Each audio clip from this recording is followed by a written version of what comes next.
Your Serene Highness, Prince Albert, almost a Portuguese honorary citizen. You know how much we really love you. And we know how you do know Portugal for so long. Merci bien de votre présence toujours ici. Vous êtes chez vous. Vous le savez. Depuis toujours. Senhor Presidente da Câmara de Cascais, Mr. Mayor of Cascais, congratulations. Cascais has been an example of fight for this subject, not just on the field of research, but in preparing, organizing initiatives like this one, which is a very, very important one. Not just for Cascais or for Portugal, but for the whole scientific community, Mediterranean, and also Atlantic community and global community. Monsieur le Directeur Général, thank you for a very impressive statement. And Your Excellencies, dear friends, be also at home in Portugal. It is for me a great privilege to tell you a little bit about the legacy that His Serene Highness Prince Albert has already recalled in a way. Because it's the history of the relation that for a century have been forged between Portugal and Monaco concerning the science and conservation of the oceans. Facing the Bay of Cascais, I guess you've been there. If not yet, you'll be there today, tomorrow, one of these days. There stands the statue of King Carlos of Bragança, a pioneer of Portuguese oceanography. The statue shows him aboard the ship, the yacht Amelia, in which he sailed the seas in search of new species to enrich his prized collection that was admired all over the world. The fact that this statue is neighboring the Citadel Palace, where you're staying, it's your home in Portugal. It's of enormous symbolism, as Cascais owes much to King Carlos. At the time, King Carlos was known as a learned prince, and his passion for the seas is really remarkable. With his researches starting in September 1896 aboard the first yacht, Amelia, he undertook some 11 expeditions to explore underwater fauna, especially between Cap de Roque and Cap Spichel. Not long afterwards, with ships now equipped with laboratories, he ventured along the Alentejo and Algarve coasts in the south of continental Portugal. And between 1997 and 1904, he published several monographs and booklets in Portuguese and in French, containing the results of his investigations, as well as more voluminous works, such as one dedicated to the fisheries in Algarve, describing another one of them, sharks caught along the Portuguese coasts between 1896 and 1903.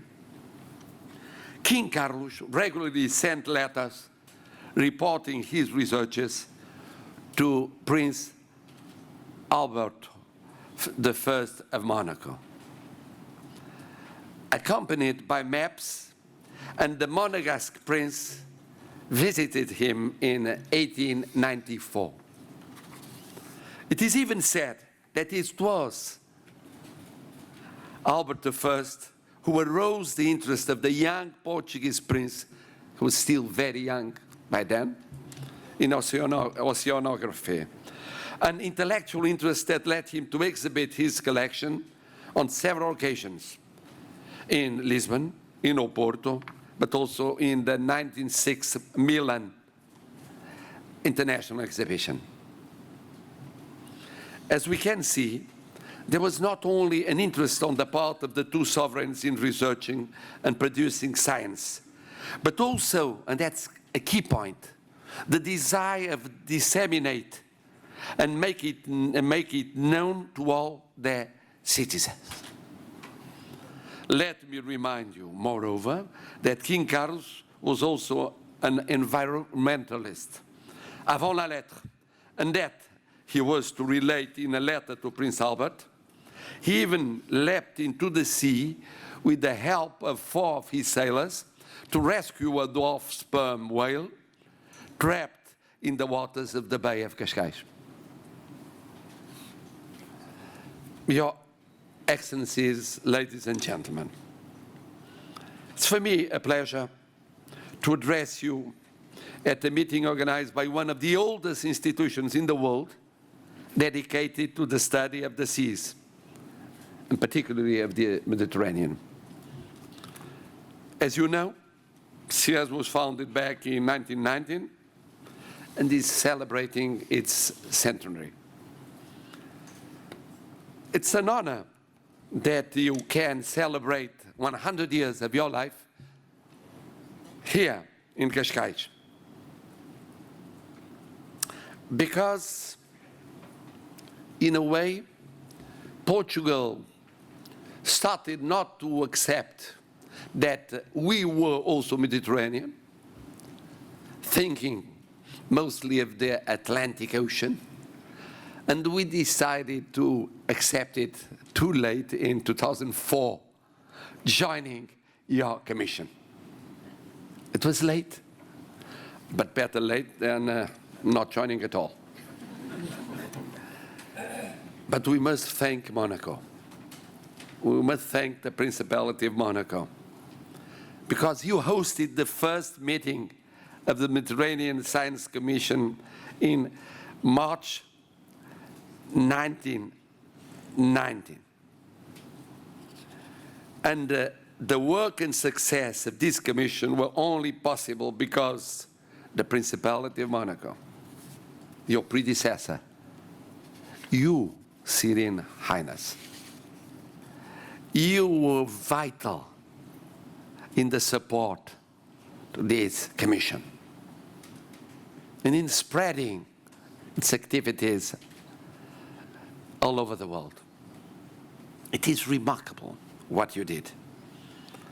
As it was remarkable when you inaugurated your museum in 1919, a long time ago. You were pioneers. You were pioneers. Nowadays, that's obvious for everybody. It was not obvious 100 years ago. But let me also take this opportunity to remind us of Commander Jacques-Yves Cousteau, director of the Monaco Oceanographic Museum from 57 to 88. Because Commander Cousteau was also himself a pioneer, and a pioneer not only in exploring seas, but also in communicating science.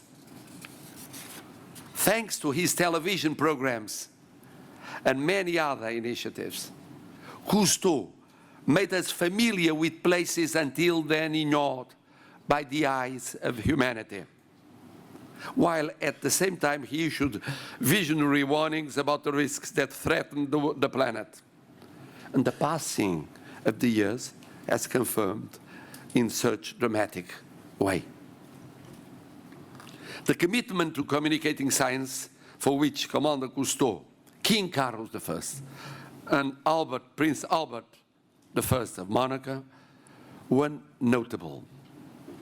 But it has a civic sense which is worth emphasizing. Because one of the 3 axes of our fight, today's fight, we were there in New York. And we can say that this year, the General Assembly of the United Nations was really remarkable on account of the Climate Change Summit. The rest of it was important, but not as important as that summit. Because for the first time, leaders from all continents, crossing all oceans, showed they were understanding how important it was to act, not to reason, not just to research, not just to discuss, but to act. We are running out of time. And the three axes I would like to point out, forgetting my written speech, of course. The first one is this. I'm a professor. I'm a university professor. So I do understand how important it is to be a researcher and a scientist. But it's not enough to have your studies if they are not well known all over the world. First X is the partnership with economic actors. They must understand, and they are starting to understand, how important it is for their activities to develop the partnership with the scientific community. In the beginning, there was a kind of suspicion, mutual suspicion. The scientists, we dislike a little bit the sponsors until we understand how important they are. And the sponsors look at the scientists as suspicious people. They create problems. People were used not to accept those problems. They didn't exist. They existed in the works of the scientists, but they were not perceived and understood by the community as a whole. And the companies started understanding that social responsibility, that sustainability required working with the scientific community, not a part of it, not ignoring it, because the reality is what it is. No use of trying to say it doesn't exist. The second X is civil society. You must win the souls of the common citizen, which is easier in younger continents. It's much more difficult in continents like Europe that are aging very, very quickly, at least a part of it. It's tough to make people understand at the age of 60, 70, 80, 90 that the world has changed. And they must really live with this priority and fight for it the same way the youngsters do, without having an age cleavage. That's so important. Otherwise, you'll have societies with a difference between generations that is a mentality cleavage. And then, most important and more difficult, political actors. We must win the will of the global powers for this fight. The world is changing. We've had, those like me, already very old, we have lived with a bipolar world with two superpowers. It's a long, long way. It seems it was yesterday, but it was not yesterday. That with just one superpower. And now we are converting it to a multipolar world. There we have the same superpower, but others are rising. And at least one that used to be a global power converting into a regional power, fighting to enlarge its regional space. But emergent powers are really having a kind of a long-term fight for the future economic center of the world. Will it be in Asia, as it used to be before the Industrial Revolution? Will it go on being in Western countries, as it is for 200 years? And I speak of Asias, because there are different Asias. I mean China, but also India, but also Japan, but also, who knows, Korea.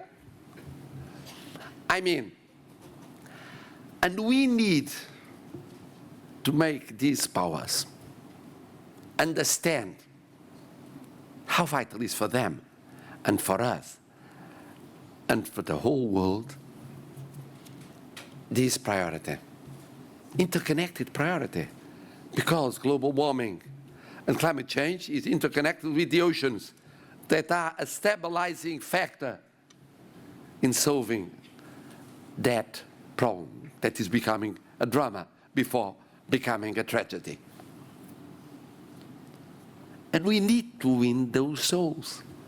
It's not possible to have one part of humanity fighting for it, and then leading countries, leading political actors, postponing for internal reasons, for electoral reasons, for tactical reasons, for temporary reasons, action, common action with the scientific community, with the economic actors, with the social actors, with the civil societies. That's why the summit was so important. That's why the conference next year in Lisbon will be so important. Not just because it is a UN conference, not just because of the subject, not just because it is in Lisbon. And you saw how I avoided to recall our history. You know it. If you don't know it, you'll learn it by heart very quickly. For us, ocean is our way of living. We used to say, one of the most well-known writers, not Francois, another one, Virgílio Freire, that from my mother tongue we see the ocean. I mean, the Portuguese itself is something that comes from this maritime connection we have.